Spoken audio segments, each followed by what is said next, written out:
So, grab a seat, make yourself comfortable. The screening will start soon.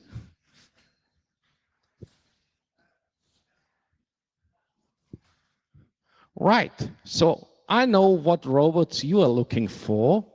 You're looking for animatronics and robots in the movies with Matt Denton. Please give him a very warm welcome.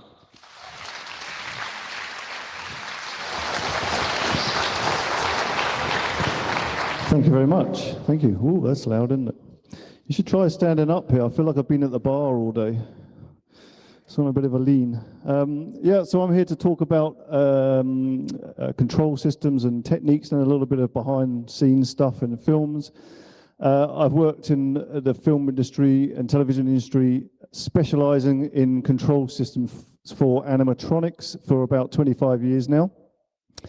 And a bit about my background, how I got into electronics in the first place. I came out of school and I started an apprenticeship in electronics engineering with Marconi Defense Systems.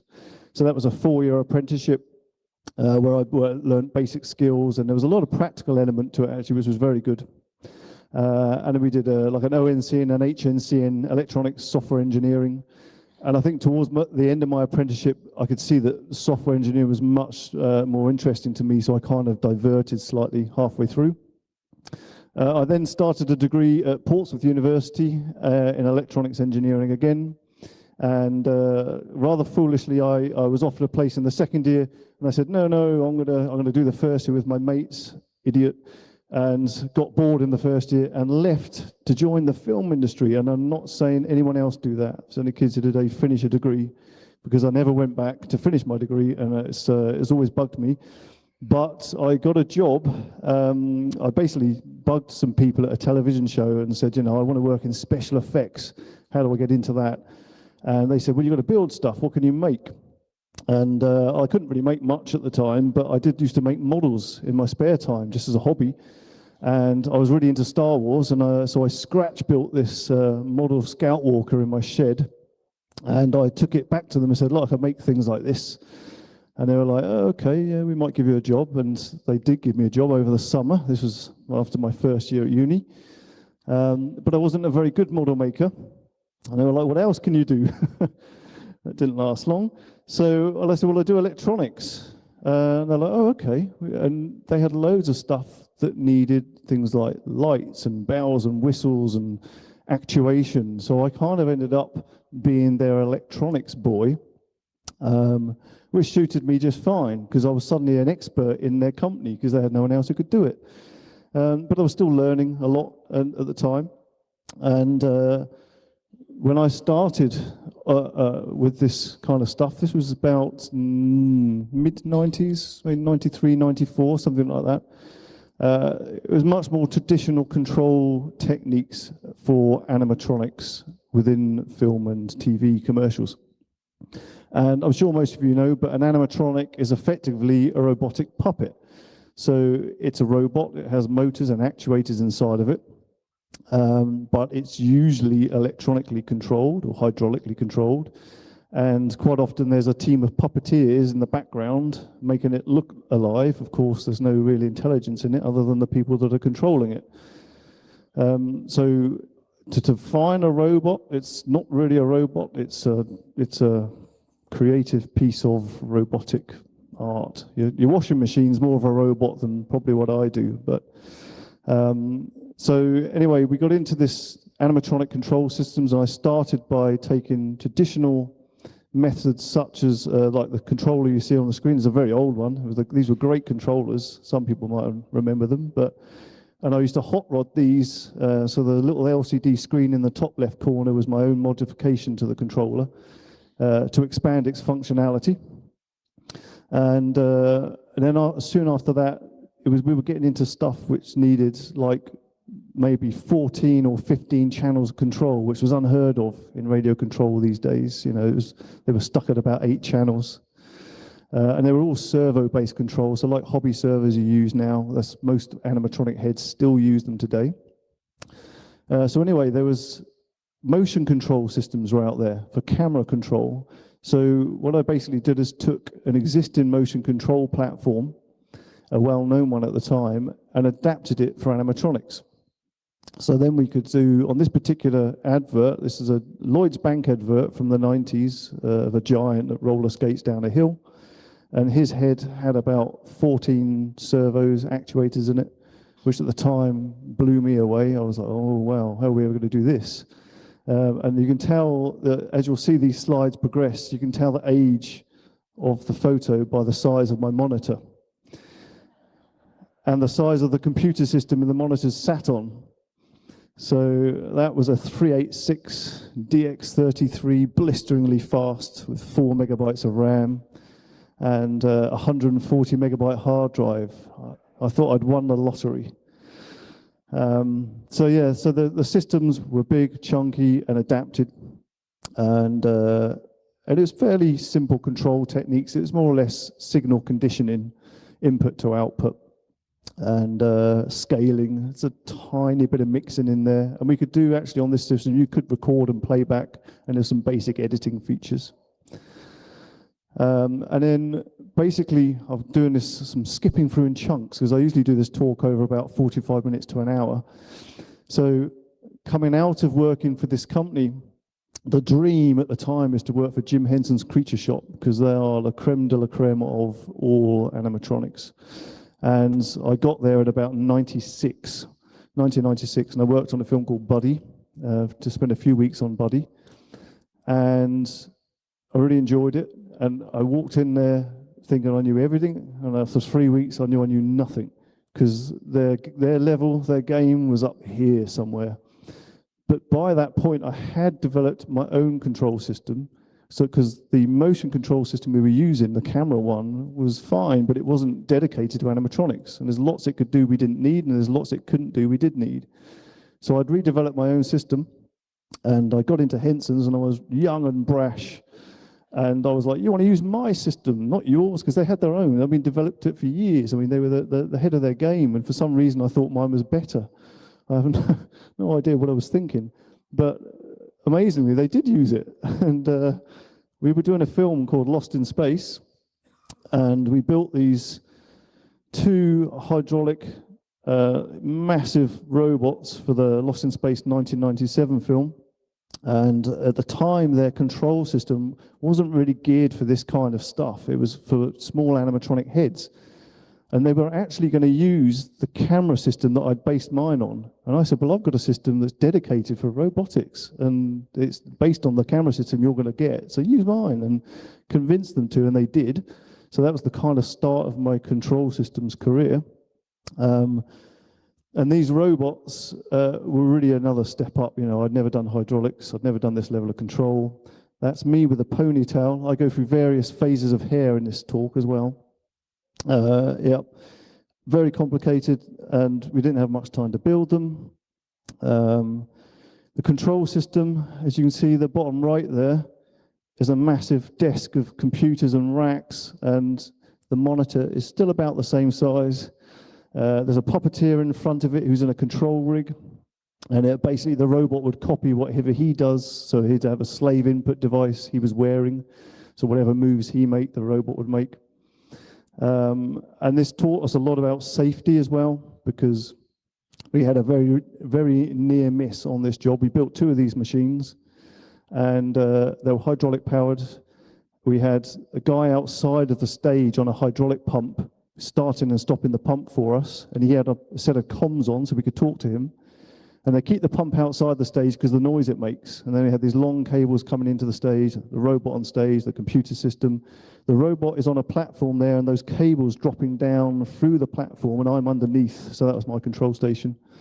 And one day I hear this, the second unit were running, it wasn't my machine, and it's a horror story of the robot going out of control and flailing its arms around, and stuntmen screaming and running, and horrible. And it turns out that someone had walked along the wall where we'd plugged our computers in and gone, I need to charge my drill up, and just pulled our plug out and plugged his drill in, and then he hears the screaming.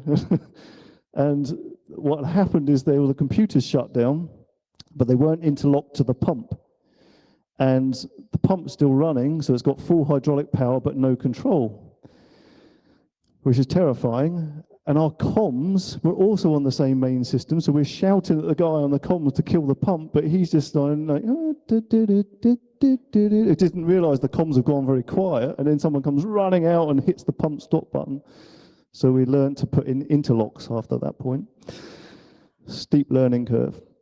So anyway, control systems evolved, and when I was at Henson's, they were doing something called expression-based control, and that's really where my systems evolved rapidly after being there for a while. And it really started when I was on Harry Potter. So this is now about 2003. The pony tail still exists, but look, I've got a flat screen monitor. Check that out. That cost me £800 at the time, and it was 800 by 600 resolution. Yeah, and the PC is sat underneath of it. Look how small it is. That's incredible. So that's Buckbeak, the hippogriff from Harry Potter that I'm working on there. And at this point, like I was saying, I'm into expression control. So rather than controlling a single motor with a single input drive, expressive control basically is like, if I want to make the animatronic face look happy, that uses usually about 12 of the motors in the face, if it's a good face. So mouth corners, bottom eyelids, eyebrows, they all have to move together. And rather than trying to puppeteer that, with expressive-based control, you just create morph targets, and you morph into a shape and everything in between. So with this system, I then had 32 output channels, 32 expressions, but all of those expressions can control all of those motors, and they all have multiple morph targets. So you could go from an expression from happy to sad to something else, all on one joystick, but add on top of that everything else you want to do. So on a normal character, we would have like a jaw movement, and the reason why I'm doing this is because you'll see in a minute, we use devices called Waldos, which will track your hand. And we'd have a jaw movement, and we'd have an ooh and an E shape on the thumb, because if you can go ooey, ooey, ooey with an animatronic face, you'll get away with most dialogue. And that's mostly all we can do.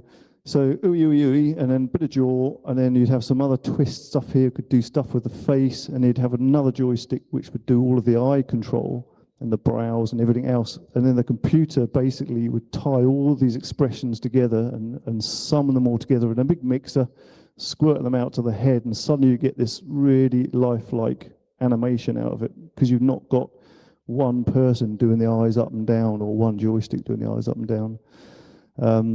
There were other techniques to do this, but it was mechanical techniques, complex mechanical techniques. It also took a lot of the previous models we worked on would take teams of puppeteers to work together. And this would bring it all down to one puppeteer. He could drive an entire animatronic face on his own rather than 3 people trying to coordinate together. So we used lots of input devices to help us with this. One of them is called the Waldo, as I already mentioned, and that comes from a short story, a short sci-fi story from 1942, if you want to look it up. I think it's Robert A. Heinlein. Someone might correct me. No, good, got away with it. So if you look in that picture, there's some of my colleagues here. This is on Harry Potter again. We were filming Buckbeak at this point, and he's holding on to one of the joysticks in his left hand. In his right hand, you can't really see it, but he's got a Waldo on, which is that device. So it's basically, he puts his hand into like an electronic glove, and it can track all his finger movements and his palm movement. And that came about because Jim Henson wanted a way of going from a sock puppet to an animatronic. And he said, well, I can do this. So you just figure out how you get this onto the animatronic. And that's where it all came from. And the reason it's called a Waldo is because of that sci-fi book. And the character in it is called Waldo, and he creates devices to make his body stronger because he's a weakling in the book, and that's apparently where it came from. So, never read it, or hearsay. So anyway, this is input devices. We make specific ones, we change them. There's a device in the background there, which are the legs of the hippogriff. I think a guy was sort of made a set of legs that he could puppeteer them. So we do custom controls as and when needed. Then one of the things about control systems and computers is that quite often you're in hideous locations. So there's Buckbeak under its cover. We turned up in Scotland in their summertime, and it rained for 6 weeks. And then when it didn't rain, the sun came out and the midges came out and bit you to death. So it was pretty grim. And that's actually the guy holding the umbrella was my boss at the time. It was Nick Dudman, who was the head of the creature department. And that Buckbeak was entire feather coat made by a team of incredible, I think they were all women then actually, and they literally hand cut those feathers, hand dyed them, stitched them into a suit, and it's raining on it. So every time the rain came out, someone had to run in with an umbrella to save the suit. And then most of it got replaced with CG. So, and I've got a little video here actually. I hope the sound works. It doesn't matter if it doesn't, just to show you the kind of conditions. Day one. There's a lot of cup of tea, and this is with my little shanty town, so I had to build my computer underneath the tarpaulin, hidden over the back of the set. And me and my mate basically spent about 6 weeks under this tarpaulin because we weren't very prepared for rain, because it's supposed to be summertime. And so yeah, so it's not always, everyone thinks the films are glamorous. It's not that glamorous most of the time. And then a lot of what we're trying to achieve is actually, we build robotic structures, but we don't want them to look robotic half the time, because we're making creatures, not robots or droids. So a lot of the processes that I've spent in control systems is trying to hide the fact that it's a robot and it doesn't move robotically. This is the werewolf from Harry Potter with my good colleague Josh Lee building the mechanism there.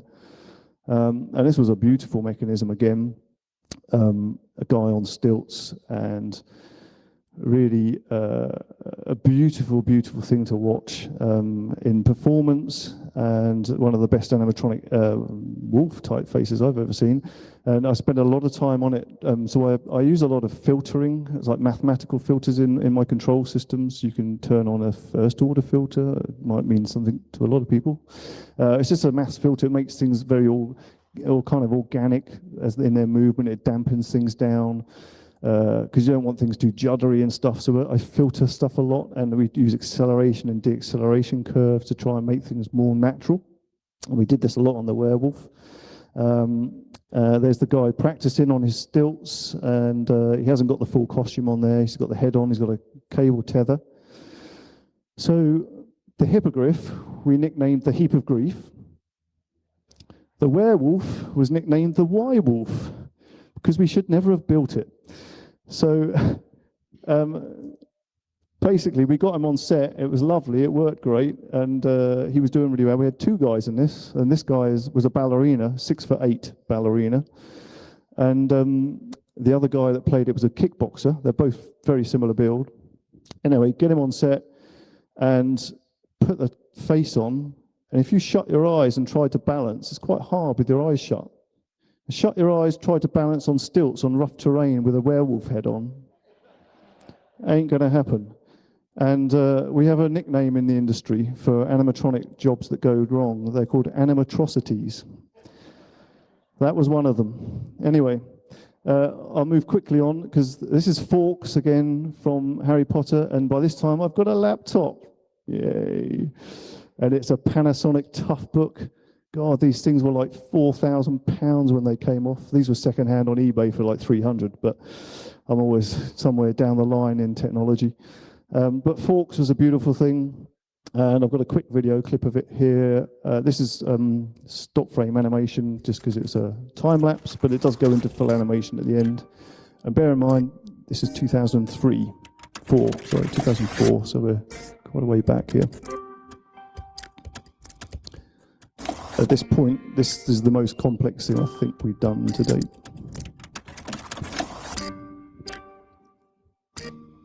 So now we're real time. So we made this like fake shift up the perch. It's just an illusion, because he's just sliding along the perch, really. But it kind of worked quite nicely.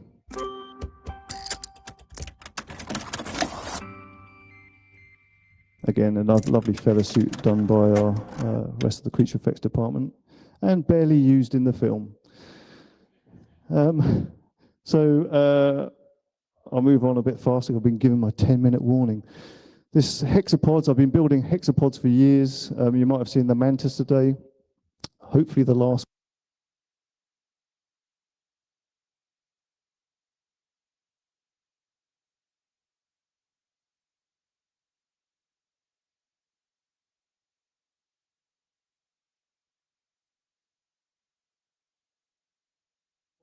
Hello, hello, hey, I'm back. Do I get that minute back? Right, thank you. I can't get the staff. Anyway, so the hexapod, yeah, basically I built dozens of these things. This was the most complex before the mantis, and it got me the job on Harry Potter, and we did dress this one up to look like a creature, and it was in the back of Hagrid's hut, and it was in the back of Mad Eye Moody's classroom. With a skin on, obviously not looking like that. I think it looked a little bit like that in one of them. So yeah, but that's a much more complex control system, and we'd never really done anything that actually walked. Most of our stuff is fake, it's smoke and mirrors because we can use film and trickery. So that was quite interesting to do a real walking animatronic and fully self-contained. Sometimes less is more. So a film we worked on called The World's End. This was a head that we did, which was a copy of Greg Townley, who was a stunt guy. And there's a scene in a bathroom. He's basically a plot spoiler. He's a robot, gets his head knocked off, and ends up with a head on the floor. And they just needed it to look alive. And so I was in charge of this particular project, and I said, it's just 12 servos. It's the eyes, the brows, the blinks, and the mouth. That's it. And the guy who built it wanted to put more in. I said, no, it's that shot. This is it. And this video went viral. And I don't know how many hits it's had because lots of people nicked it and posted it up. But I'll just show you what you can do with a minimum amount and a very good skin painting job. I have to say, the artist who painted the silicon skin on this was stunning. The #1 YouTube comment on this, you can see on a big screen. I can tell that's fake. The #1 on YouTube comment is, fake, it's not an animatronic, it's a guy on his side with a white t-shirt on, because nobody wants to believe that we actually built it. So that's kind of, that's a really lovely thing you can do, and it's using the bare minimum. You don't always have to make it massively complicated, but there was a very skilled team on the art finish on that one. So we move into Star Wars, and when I joined Star Wars, my first job was to create a simulation of a version of BB-8, and this was a version which used stabilizer wheels.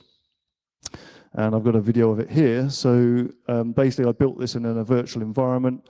You could drive it around the environment using joysticks. You could perform the head. We left the wheels on so we could show the director what he's going to get and how he could shoot it. So you could shoot it quite clean from this angle. And then we drove it up a ramp, which was going to be the Millennium Falcon ramp, to make sure all the torque in the motors would work and is it going to handle it. And then this video should move on a bit, and you'll see, oh, there we go, a little bump off the top. And there's the final product. Once we built it, we imported some of the finest sand from Juicens and stuck it in a container and drove it around in the sand because it was going to go to Abu Dhabi. This is us trying it in the back lot of Pinewood. There's some of the set in the background there for episode 7. So it was really nice. So it was the first time I'd ever actually simulated something before we built it. And this was like a game changer for us. It saved us a huge amount of time. And obviously it helped because it was robotic rather than creature-like. It's quite hard to simulate creature texture, but when it's a robot or a droid, should I say. Yeah, it's much better. And this was our first day on set, getting ready for the very first shot of episode 7. We were the first shot. Terrifying. So we're trying to we combine technologies a lot as well. So that was the trike, our radio control one, but we have puppet versions. We have lightweight ones that people can carry. And I've got a quick shot of the film here, and I'll try and point out what's what, because there's 3 in succession, and they're all different technologies. So we've got puppet, and coming up trike, and now we carry. So 3 different technologies, and that keeps people guessing because they're not sure what they're looking at. If you keep switching the technology, even with CG and animatronic, it's a really good way of stopping the eye, fooling the eye. And just incidentally, that was the very last shot we filmed with BB-8, was John Boyega at the bottom of the pit there. And we got wrapped like an actor, which has never happened to me in my career. With BB-8 was such a big deal to the crew by that point. When they wrap an actor, they go, "Oh, well done, you've got paid loads, go by." And we got wrapped the same way. So I picked up BB-8 aloft my head and walked out with him, and John Boyega started singing The Lion King. So I'm like, "Hey." So it was kind of fun. And then, of course, we went on to build this guy. This came after the film, and this is probably my most technical achievement with the colleagues I built it with, which was Josh Lee, who did the mechanics, and that was the real BB-8. We rolled him out on stage at Star Wars Celebration, and the crowd went wild because they thought it was CG. You know, they just assumed it couldn't be done. And I've got a friend here helped me today, James Bruton, who was also starting his own version of a real BB-8 at the time. And we didn't know we lived in the same town. And some guy said, "Oh, he's building, there's a guy here building one." And I said, "Well, it's not me, because I've not said anything, because I'm signed by an NDA. And so it was James, and we met up, and there we go. I'm still dragging him around with me. He's holding me back, I tell you. So anyway, that particular droid took me on a great adventure. And I went to all, me and my colleague Josh, who built it with me, joke that we built it so we could go to a premiere. It's not a joke. We built it so we could go to a premiere, because people behind the camera never get to go to premieres. So, you know, of course, they wanted BB-8 there, so they invited us. And we are the only people who can operate it. So then some more advanced techniques, procedural, so software-based, so like auto blinks, auto breathe cycles, things like that. Kinetic animation is a new one that we're playing with, and motion capture. And I'll just show you this video clip of kinetic animation, because I know I'm running out of time. This was a K2SO test head for Rogue One. We never used it because it was CG, but this is basically all the animation on the head is based on the movement of my hand. So if someone is wearing this head, imagine it's a creature and they're wearing it, if they look down, the eyes look down. If they look up, the eyes look up. When they change position, the eyes throw a blinking, because that's a nice cheat. Whenever you move the eyes, when you're puppeteering, you blink, blink, blink, blink as you move, and this just does it all automatically for you. So you can augment this with live puppeteering as well. So the processor in the head does all the auto, but it feeds in a mix from the puppeteer, so he can take control at any time. And it worked really nicely. This was just a test. And you can squint the eye if you lean over and stuff. And from that, we went on and took it. There was a character in Solo, if you've seen Solo. And as soon as I saw the concept art, I was like, we've got to use the system on this character. And it was possibly it was made for it, basically. And this is a really short clip, because it's the only one I have. But that's with the extra minute, right? He's giving me a 2-minute warning. So blink and you'll miss it, but here it is. This is not puppeteered. Ready? Ready, he's behind him. There, boom, that's all live. So that's based on the actor's motion of his face, all those eyes, and it was beautiful. And we had people coming up to us whilst we're on set filming that character, and people were back behind the camera watching a monitor saying, "How are they doing that live CG on set?" And then we're like, "Ha! Gotcha, CG guys. Walk on set and you can touch it." So, yeah, we got into face tracking. I've got to move on a bit faster now. This was working lovely as well. Unfortunately, this company, this was called Face Shift, and I adapted it to plug into my animatronic system. And you can't really see it there, but the eyes on the animatronic were some of the best eye movement we'd ever seen, because your eyes jitter all the time. And I have filters to do this, but you can't beat a live capture. And the blinks were beautiful, and we took this a lot further. And then the company that make the software got bought by Apple. And now those Apple phones with those bleeding character things that track your face, I can't use that anymore because Apple bought it. So that was the end of that. And it was the best software on the market. There's nothing else that could compete with it. So that was a bit of a shame. More recently, we're into motion tracking. This was another test for a character we were working on. So I basically try and adopt any new technology into the control systems we use just to try and get the best performance out of anything. It's not always the right technology. If you can do it with rods or just someone holding something or a stick or whatever, it's fine. But there's certain things that work really well, and there's certain characters you have to use this kind of technology on. It just helps. So we never try and push things to make things complicated. In fact, if anything, I'm always trying to dumb things down. So yeah, it's been a great journey for me so far in my career. I couldn't have ever imagined working on a character that ends on Time magazine, and nonetheless, we also got an award, a visual effects award from VES Society. And again, as an engineer, you'd never expect to get an award in film industry because everything that all goes to the people who sit in front of camera mostly. So I've been very lucky. And another high point of my career was getting to work on Jurassic World last year, and this was another big hydraulic rig. So it was really nice to come back to hydraulics after not doing it since 1997, and other than the Mantis. And yeah, I'm very lucky to do what I do, and I hope you've enjoyed that brief talk. I've got someone staring at me already. Thank you very much. I don't think there's time for a Q&A. I don't know. Oh yeah, he's getting the mic out. He's getting the mic out. There's time for a Q&A. Okay, cool. There we go. Oh. If you do have any questions, let me just start now and say I can't answer anything about episode 9. So if we can do two quick, two quick questions and quick answers, please. Yeah, 2 quick questions. Who do you want to work for next? So it's not working. Oh. Who do you want to work for next? Who I'd like to work for?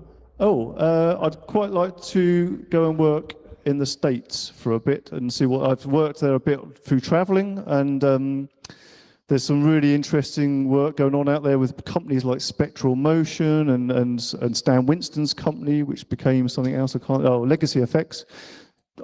Anything really, and I'm almost considering moving completely away from film. I've done 25 years of it. I loved it, but I quite like pure robotics. I'm not clever enough, but I think I've got something I could add, possibly. I don't know. Thank you. Last question. Hello. How do you avoid the sound of the servos moving, interfering with things? Have you got a quiet actuator? That's a really good question. We don't, and their sound guys hate us. I mean, literally hate us. We have this constant, we'll start doing a take, and 6 eyes, the thing with 6 eyes, has 62 servos in it. The system I have now will do 500 servos, so I sort of said that's progressed through the years. They hate it, and we'll do a shot, and they'll literally come over within about the second take and go, can you turn it off? And we're like, well, if you don't want to see it move. And then it's a back and forwards between the director and the sound guy. Does he want it to move, or do you want the sound? And then what they usually do at the end of the day is they do ADR dialogue. So everyone's on set, and they'll just do all the dialogue again whilst everyone's been quiet, and they'll overdub it if it's that bad. So it's a problem. Well, thank you very much. That's all we have time for, unfortunately. Are you at the village or somewhere? Where can we find you? If anyone's got any questions, maybe I'll hang out a bit here. I've got some giant I was asked to bring some giant Lego with me. It's one of my side projects, and I've got some here, but we could hang out outside or whatever. And yeah, thank you very much. Once more, Matt, thank you very much.